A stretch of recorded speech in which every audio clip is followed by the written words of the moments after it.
Right, well, we have these live images coming through at the moment. It's the verdict in the first ever trial of an Assad-era official due to be delivered there in Syria. Atef Najib, former head of security at Dera, southern Syria province, being charged with at least 10 crimes, including murder, torture, and responsibility for massacres. He's also accused of overseeing a violent crackdown on anti-government protests in Dera during the 2011 uprising. We can just have a listen to what is being at the moment discussed. In the country, and life prison also was a verdict against him, and also 5 years in prison because of money laundering and other charges, and 6 years in prison because of other crimes. Atef Najib is also charged with creating rifts between the components of the country, and according to the laws of 367, was given 2-year imprisonment and fine 200,000 Syrian liras, 5 years imprisonment, and all these verdicts will go to the maximum, which is the life sentence, because of all his deeds and actions. All those who are not present also have their own verdicts. al-Assad, the son of Hafiz, son of Anisa, Ali bin Ali, son of Rima, Qusay Mayhub, son of Ibrahim and Fatima, Wafiq Nasr Abu Salih, son of Fatum, Talal al-Aisi, son of Faris and Amiriya. They are charged of killing on purpose and torture and killing so many times. These are crimes against humanity, and these are war crimes at the same time. They have kidnapped so many people, and these are crimes against humanity. According to items 535, 216, and the Penal Code items H and A of the law for 2022, and items A and C for the year 2013. They were given a life sentence. Ali bin Ali, Qusay Mayhub, Talal al-Aisami. They also are charged with killing children less than 15 years old. These are crimes against humanity, and they were given life imprisonment. They are creating rifts between the components of the society in Syria, which can lead to a civil war. That's why life imprisonment is for them, and they will be, according to items 20 and 4 of the Penal Code. Also, they are accused of creating rifts between the component of the Syrian society according to the items of the Penal Code, and they were given 2-year imprisonment and a fine of 500,000 Syrian liras, and they were given life sentence according to item 204 of the Penal Code. And Ayman Ayush, according to the items 353, has taken all these charges, and the legal authorities will be asked to follow the accused, and also So the death sentence in this first ever trial of an Assad-era official being delivered there in this Syrian court. Atef Najib, former head of security of Dera, southern Syria province, handed with that death sentence. Let's get straight to Damascus, and joining us live is Obaida Hitto. Obaida, tell us what's going on here. Yeah, it's not only Atef Najib, the former political security branch chief in the Dera province, it's also the former ousted president of Syria, Bashar al-Assad, his brother, Maher al-Assad, and other co-defendants, including the former Minister of Defense, that have been sentenced to death by this court. This is a historic moment here in Syria. Atef Najib is the only one of the co-defendants that is actually standing trial here physically inside the country.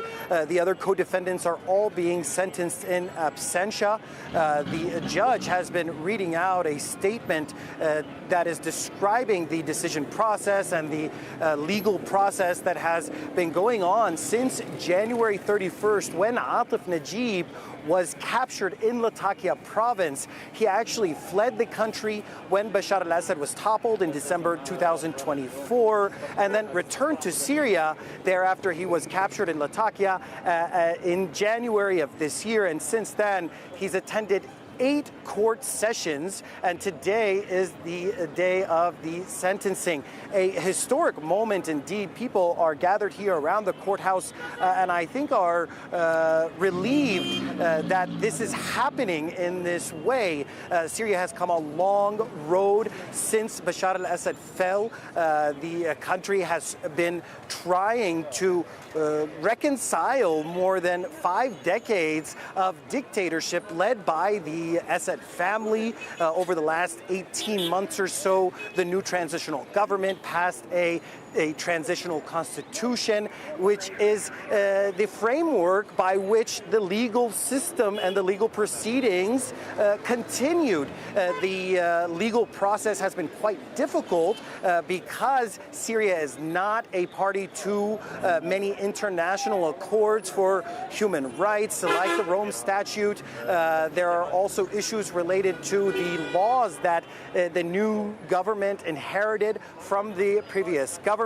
So it's been a mix of domestic laws and international laws that resulted in these sentences. We heard the judge describe specifically the use of the Rome Statute, specifically the 7th article of the Rome Statute, to basically find these individuals guilty of crimes against humanity here in the country. The charges against them are actually quite numbered. They include attacking peaceful demonstrators, extrajudicial killings, forced disappearances, the detention and torture of children, preventing people from receiving medical care, attacks on medical workers. Atef Najib is specifically being sentenced for his role in the events at the very start of the revolution in Dera province in 2011.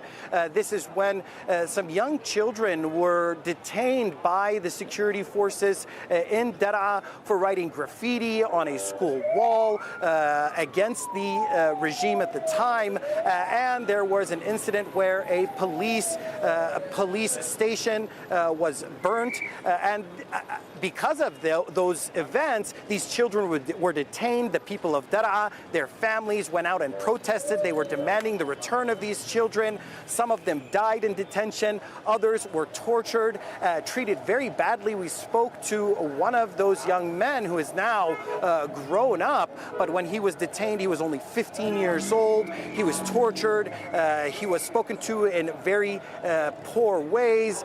He was electrocuted, beaten, and this is not just one person. There were dozens of people that were treated in this same way by Atef Najib and according to orders given by Atef Najib in Dera in 2011. That sparked the Syrian revolution, which got us to where we are today, the ouster of Bashar al-Assad, the former dictator of Syria, and now the court here in Damascus serving him a death sentence, both to Atef Najib as well as the former president Bashar al-Assad, his brother, who was the head of the 4th Division, which was involved in military actions throughout the country, known for its extreme violence, attacks on civilians, airstrikes and helicopter attacks on civilian infrastructure like hospitals and schools. And so this is something that Syrians were really waiting for with great hopes. And based on the reactions that I'm seeing around me, people are welcoming this decision by the court to serve these defendants with a death sentence with open arms. Just to recap here, the Syrian court has unanimously convicted fugitive former President Bashar al-Assad of murder. Also, Atef Najib, his former head of security for Dera in southern Syria province. Now, Obaida, how significant is this trial in the context of Syria's ongoing transition? Is it all part of a healing process, as you alluded to earlier? I think there are two parts to why this is significant. One part is, as you mentioned, the healing process. The country is engaged in a transitional justice process. The new government has established several institutions and bodies to ensure that this transitional process is followed through with, like a committee for missing persons, as well as a committee for people to file complaints against those individuals affiliated with the former regime that violated their rights. But on the other hand, the legal issues that are being discussed today are going to set the precedent for future legal actions taken against anyone that was involved in these crimes. While Atef Najib has been issued a death sentence today and Bashar al-Assad in absentia, there were many soldiers and other high-level officers that were also involved. Some of them have been captured here in the country. Others are still on the run.